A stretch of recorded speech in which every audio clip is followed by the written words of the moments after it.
বাঙালির বৈশাখ মানেই কিন্তু লাল সাদার কম্বিনেশন, তাই বৈশাখ স্পেশাল কিন্তু আরও একটা ডিজাইন আপনারা রেইনবো ফ্যাশন কর্নার পেজে পেয়ে যাবেন।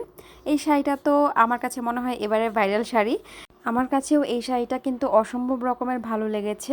আপনাদের কাছে কেমন লেগেছে কমেন্ট করে অবশ্যই জানাবেন। তার আগে কিন্তু ডিটেলসটা দেখতে হবে শাড়িটা কেমন হবে, কারণ ভিডিও দেখলেই আপনারা কোয়ালিটি বুঝে যাবেন, আমি 100% শিওর। সো এই শাড়িটাও কিন্তু পিওর কটনের মধ্যে, আর ব্লাউজটাও কিন্তু একদম বেক্সি বয়েল দিয়ে মেক করা হয়েছে। হাতাতে রাবার ইউজ করা হলেও রাবারটা এত ফ্লেক্সিবল, এতটা স্ট্রেচেবল, বাচ্চাদের কোনো আনকমফোর্টেবল ফিল হবে না। পিওর বেক্সি বয়েল দিয়ে ব্লাউজটা মেক করা হয়েছে, সুন্দর করে নেক পোর্শনটাতে কুচি করে।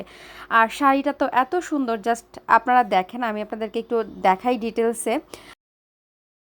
খুব ঘন করে কুচি দেওয়া আছে, কুচি দিয়েছে আপু। আর এই শাড়িটার ভিতরেও কিন্তু ইনার অ্যাড করা হয়েছে পিওর কটনের।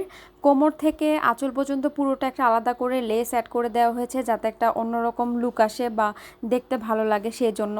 পুরো আঁচলটাতে কিন্তু হ্যাঙ্গিং টার্সেল আছে, এতে করে কিন্তু অনেক দেখতে সুন্দর লাগে এই শাড়িটা। সো লাল সাদার এই কম্বিনেশনের শাড়িটা যদি আপনারা কালেক্ট করতে চান, অবশ্যই রেইনবো ফ্যাশন কর্নার পেজে নক করতে হবে। শাড়িটা অসম্ভব রকমের সুন্দর, ট্রাস্ট মি, আমার কাছে খুবই ভালো লেগেছে। তিনটা sari rainbow fashion corner page থেকে বৈশাখ স্পেশাল যে এসেছে, তিনটা শাড়ি কিন্তু খুবই স্পেশাল।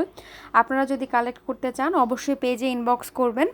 শাড়ির প্রাইস জানতে হলে অবশ্যই পেজে ইনবক্স করতে হবে, রেইনবো ফ্যাশন কর্নার পেজে ইনবক্স করবেন। আমি একটু ইন ডিটেলসে আপনাদেরকে আউটলুকটা দেখিয়ে দিচ্ছি। এই শাড়িটা অসম্ভব রকমের সুন্দর। তাহলে আজকে এই পর্যন্তই, পরবর্তী শাড়িটার ভিডিও নিয়ে কিন্তু খুব তাড়াতাড়ি চলে আসবো ইনশাল্লাহ। টিল দেন, আল্লাহ হাফেজ।